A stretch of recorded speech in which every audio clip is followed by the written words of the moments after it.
Hello students, today we will discuss about commercial preparation of phenol, or we can say that industrial method for preparation of phenol. There are five commercial method. First is we get phenol from cumene. What is cumene? Isopropyl benzene is known as cumene. Isopropyl benzene, that is IPC name.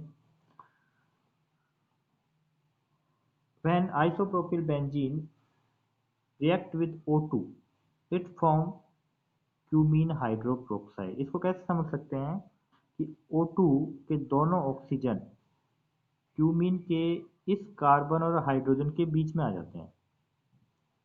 समझने के लिए है कि cumene isopropyl का जो carbon benzene वजह से direct जुड़ा हुआ है, उस कार्बन और उससे जुड़े हाइड्रोजन के बीच में O2 अणु के दोनों ऑक्सीजन एंटर कर जाते हैं, जिससे किसका फॉर्मेशन होता है? Cumene hydroperoxide.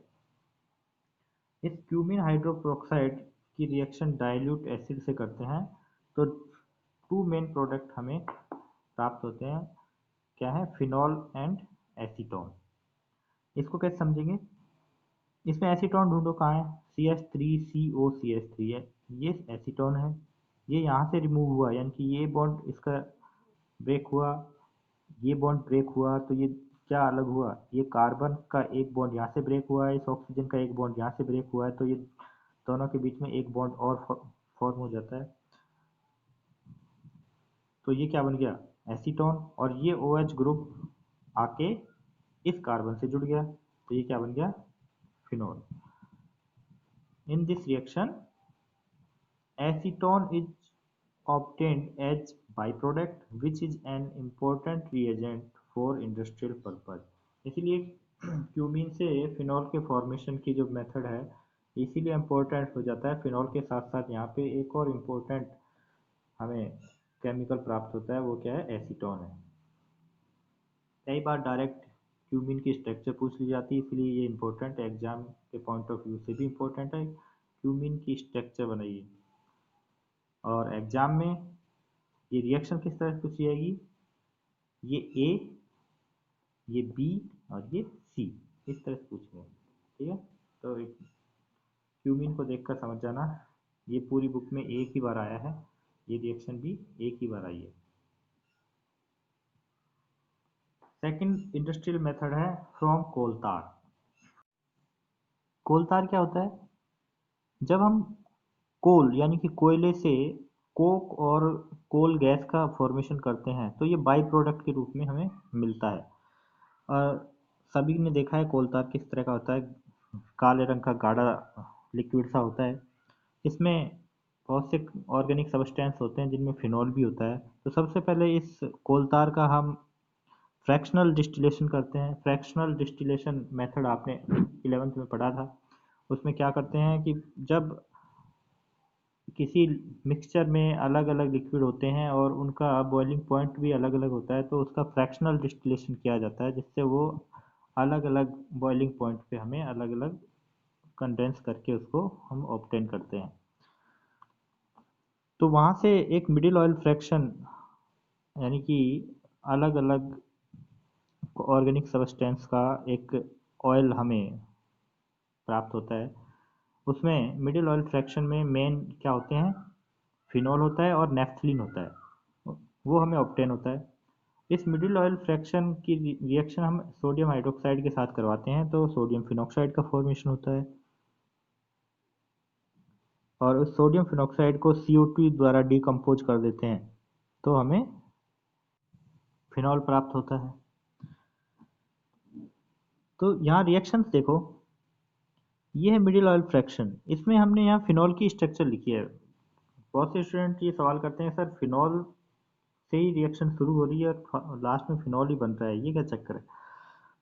फिनॉल इसलिए लिखा है कि ये मिडिल ऑयल फ्रैक्शन में जो NaOH है, ये जो फिनॉल है उसी से रिएक्शन करता है, तो एक साल्ट बन जाता है, जिससे वो अलग हो जाता है, उसके क्रिस्टल बन जाते हैं। फिनॉल जो मिडिल ऑयल फ्रैक्शन में जो फिनॉल था, वो सोडियम हाइड्रोक्साइड के साथ रिएक्शन करके एक साल्ट के क्रिस्टल का फॉर्मेशन करता है। वो क्रिस्टल अलग हो जाते हैं, उन क्रिस्टल्स को हम निकाल कर उसको डीकम्पोज कर लेते हैं कार्बन डाइऑक्साइड से, और प्योर फिनॉल हमें प्राप्त हो जाता है।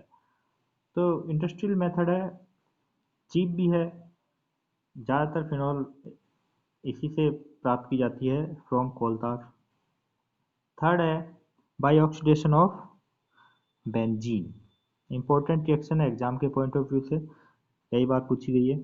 When mixture of benzene and air are passed over hot vanadium pentoxide at 583 Kelvin, benzene forms phenol।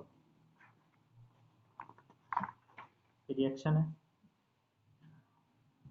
Benzene की रिएक्शन O2 से करवाते हैं कैटालिस्ट वेनेडियम पेंटाऑक्साइड की प्रेजेंस में हाई टेम्परेचर पे, तो फिनॉल का फॉर्मेशन होता है। हाफ O2 का क्या मतलब है यहाँ पे, कि हमने 1 मोल बेंजीन ली है तो आधा मोल ही ऑक्सीजन अणुओं का लेंगे, तो किसका फॉर्मेशन होगा, फिनॉल का।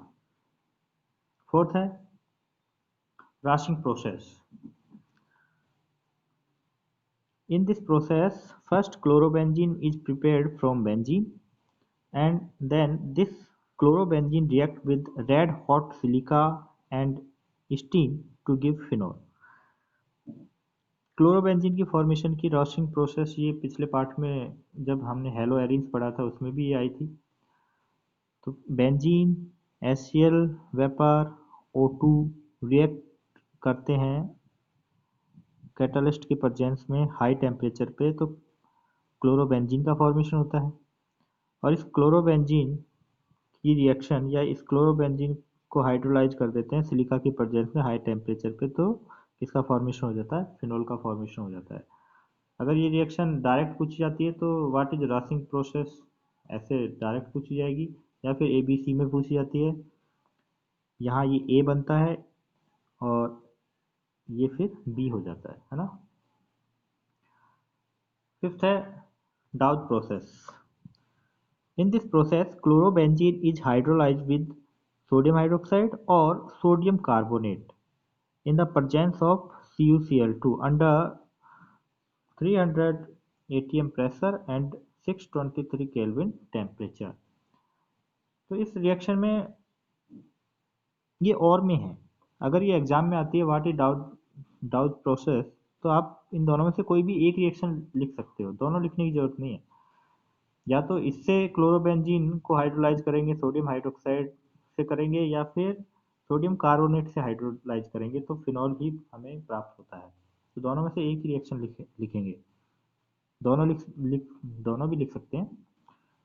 और यहाँ पर क्लोरोबेंजीन आपके पास नहीं है तो उसे राशिंग प्रोसेस से हम बनाते हैं। तो पहले क्लोरोबेंजीन का फॉर्मेशन करते हैं। अगर डाउज प्रोसेस पूछी जाती है तो आपको पहले ये रिएक्शन लिखनी है, क्लोरोबेंजीन का फॉर्मेशन करना है, और फिर ये रिएक्शन लिखनी है या फिर ये लिखनी है, ठीक है ना।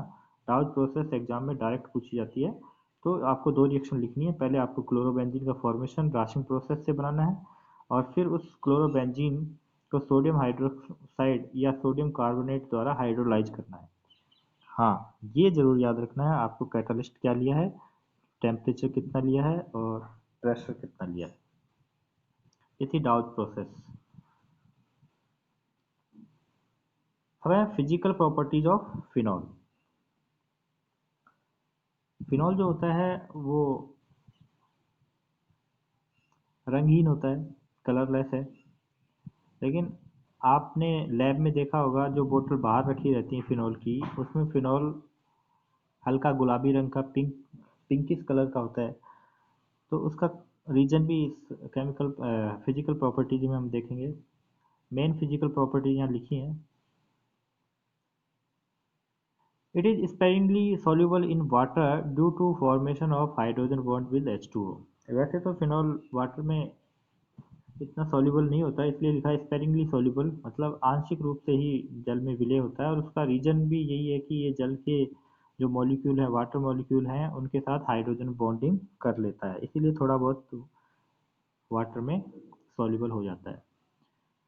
Second Physical properties: in the presence of air, it oxidizes to pink color liquid due to formation of पैराबेंजोक्विनोन। पैराबेंजोक्विनोन की स्ट्रक्चर आप आगे भी देखोगे, इस तरह की स्ट्रक्चर होती है।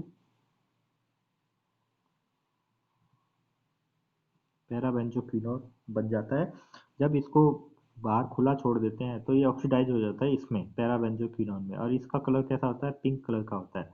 इसीलिए आपको फिनॉल का जो कलर हल्का पिंक दिखेगा, वो किसकी वजह से है? उसमें बनने वाले पैराबेंजोक्विनोन से। थर्ड है, it is use as antiseptic and pesticides. आपने जो अपने घरों में जो फिनाइल का यूज किया जाता है, उसमें भी फिनॉल होता है, उसी की जैसी स्मेल आपको आती है लैब में। जब आपको उसको सूंघने के लिए दिया जाता है फिनॉल को, तो आप यही कहते हो कि घर में जो फिनाइल, या हॉस्पिटल्स में जो फिनाइल यूज किया जाता है फर्श पे पोछा लगाने के लिए, उसमें जो मेन सब्सटेंस होता है वो फिनॉल ही होता है। तो पेस्टिसाइड और एंटीसेप्टिक के लिए इसका यूज किया जाता है।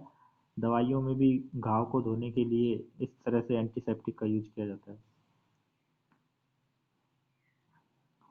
नेक्स्ट है, its boiling point are higher than other same molecular mass compound due to intermolecular hydrogen bonding. Phenol के जो मॉलिक्यूल्स हैं उनके जो बीच में इंटरमोलिकुलर हाइड्रोजन बॉन्डिंग होती है, इसकी वजह से इसका जो बॉइलिंग पॉइंट है वो हाई होता है। किनसे? इसके सेम मॉलिक्यूलर मास वाले अदर सबस्टेंस से या कंपाउंड से। तो इसमें आपसे क्वेश्चन एग्जाम में यही पूछा जा सकता है कि फिनॉल में हाइड्रोजन बॉन्डिंग को शो कीजिए। तो फिनॉल का एक जैसे ही स्ट्रक्चर बनानी है, 3 बना दो और उनके बीच में हाइड्रोजन बॉन्डिंग इस तरह से दिखा दो। ऑक्सीजन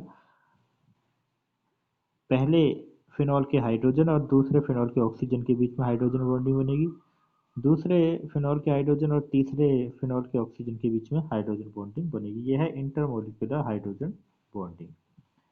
इसके बाद है केमिकल प्रॉपर्टीज ऑफ फिनॉल। इनको डिटेल में हम पढ़ेंगे नेक्स्ट वीडियो में।